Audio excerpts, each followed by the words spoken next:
There are growing calls for more sanctions and a war crimes investigation into Russian President Vladimir Putin. Ukraine is accusing Russia of killing hundreds of civilians in a town near Kyiv. CBS News' Debra Alfarone has more, but we warn you, some of the images in this report are graphic.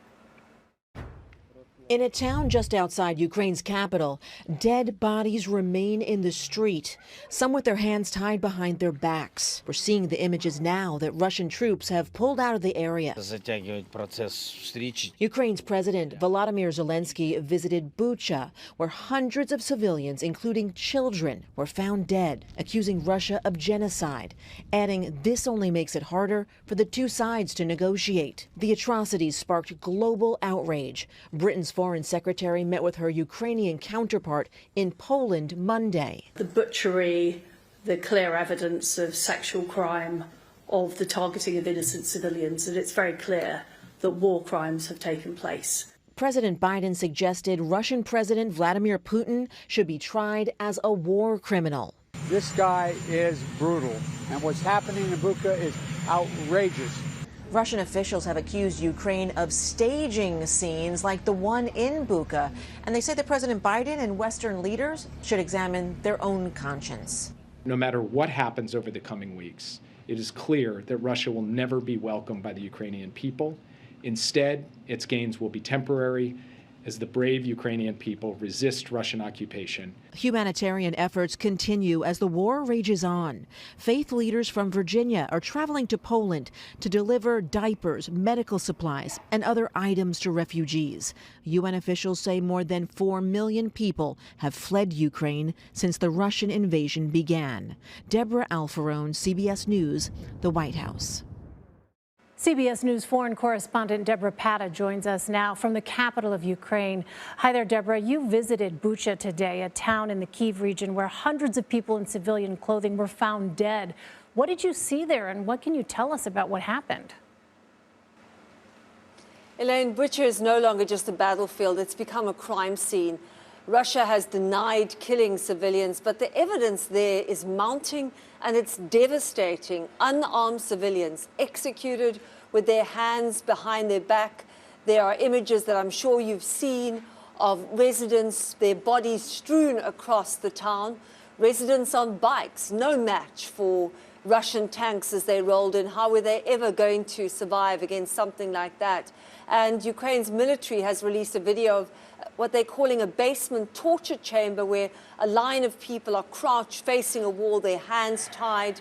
They were shot first in their legs and then with a bullet in the head.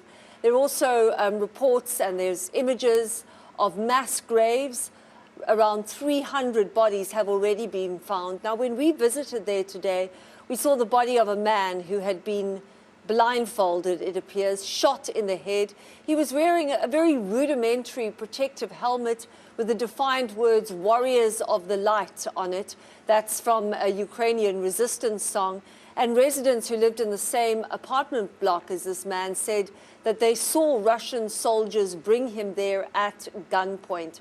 So really devastating scenes there, and an indication that there are serious atrocities that are taking place that will have to be investigated further. Absolutely horrific. Well, today, President Biden called for President Putin to be tried for war crimes. He says the world needs to continue amassing evidence to make the case. What are you seeing or hearing to support that charge? I mean, you just spelled out in really sobering detail what happened to these civilians. Well, I think that's the key word that you've said there, Elaine, civilians. They were not wearing military uniform. That is a war crime. We're also starting to hear stories, unconfirmed at this point, of rape being used as a weapon of war. Young women and older women being raped by soldiers, another war crime. Ukrainian prosecutors are already investigating possible war crimes, gathering evidence. And the president of Ukraine, President Zelensky, has also talked about bringing in international prosecutors to assist in collecting this evidence for possible prosecution later down the line of war crimes. As you know, there's been global condemnation of what is happening in Bucha. But perhaps the most sobering point today was made by the foreign minister of Ukraine, who said that Bucha is really just the tipping point. And that's what is happening in places like Mariupol, which is in the Donbass region on the Eastern Front, is far worse than what's happening in Bucha. So that is just an unimaginable horror to contemplate. Unimaginable indeed. Well, the images out of Bucha and other places where Russian forces are pulling back show that horrific devastation. How are civilians who may still be there and have survived this moving forward in the wake of Russia's retreat? I know, one wonders, because when you go there, all you see is this trail of destruction and death, burnt out military vehicles, homes that have been smashed, hostile military airport where the Russians first landed with paratroopers has been completely demolished. Every person there has an individual tale of tragedy. Mothers, fathers, sons, daughters, they've all lost people in that fight. The leader of one village was killed along with her husband and son, also buried in a mass grave. People have lost their homes. The shelling in one courtyard that we went to, there were empty munition boxes, a car overturned, used as a protective shield. Their possessions have been blasted to smithereens. So entire businesses have been destroyed. This is going to take a long time to recover.